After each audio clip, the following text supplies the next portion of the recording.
Also, as the session started out, we had a lot of discussion about dengue fever and whether or not the state was doing a good enough job addressing it, which I think the answer was a resounding no. But we learned a lot of lessons, and we did get in this budget, we funded 20 new vector control positions statewide, 9 of them on Big Island, so that will substantially help in any future outbreak or any other infectious disease outbreak. And we considered a few different bills, and we did manage to pass one bill that would help DOH create an email database to be able to convey information to all the physicians in the state all at the same time. So that was another gap that had existed prior to this.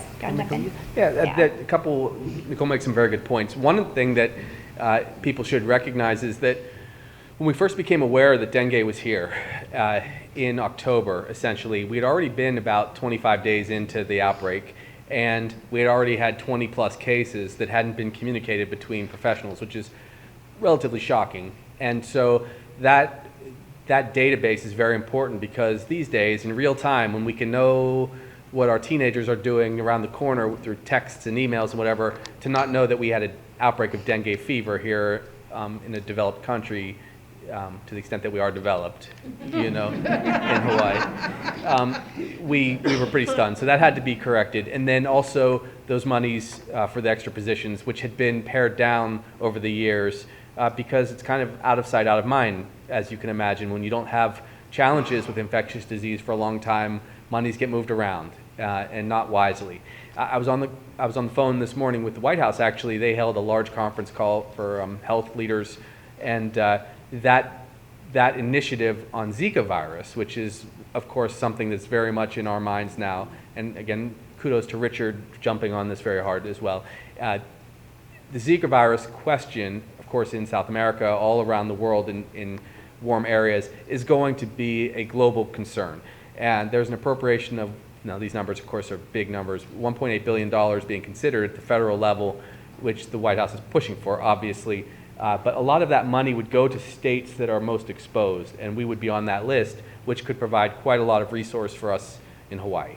So that's another place where we hope to get resources, and I'll be watching that, as will my colleagues, to make sure we get more than our share here in the Hawaiian Islands, because we are a central area of tourism and travel, and we just don't want to be that state which has not just dengue, but also Zika. Dengue fever, has it been officially contained? Well, we haven't had any cases recently.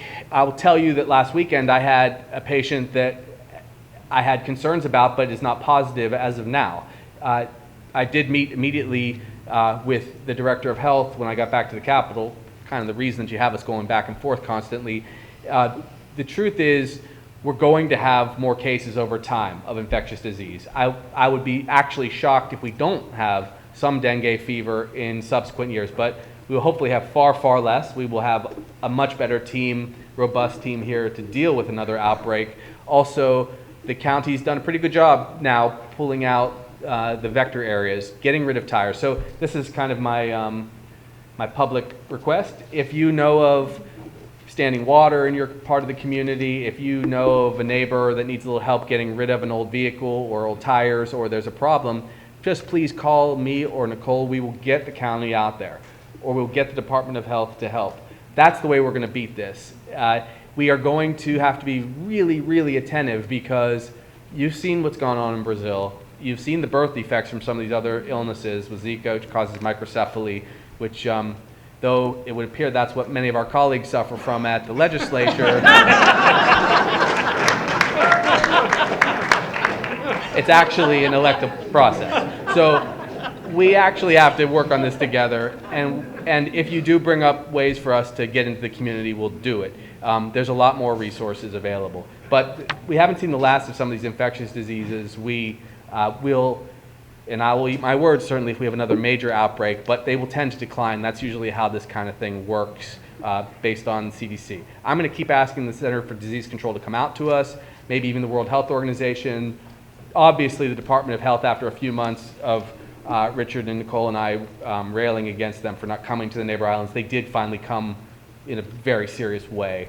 And fingers crossed, the patient I saw on Saturday night won't be positive. I would tell people if he or she was. And these are things that we just have to be alert but not afraid of.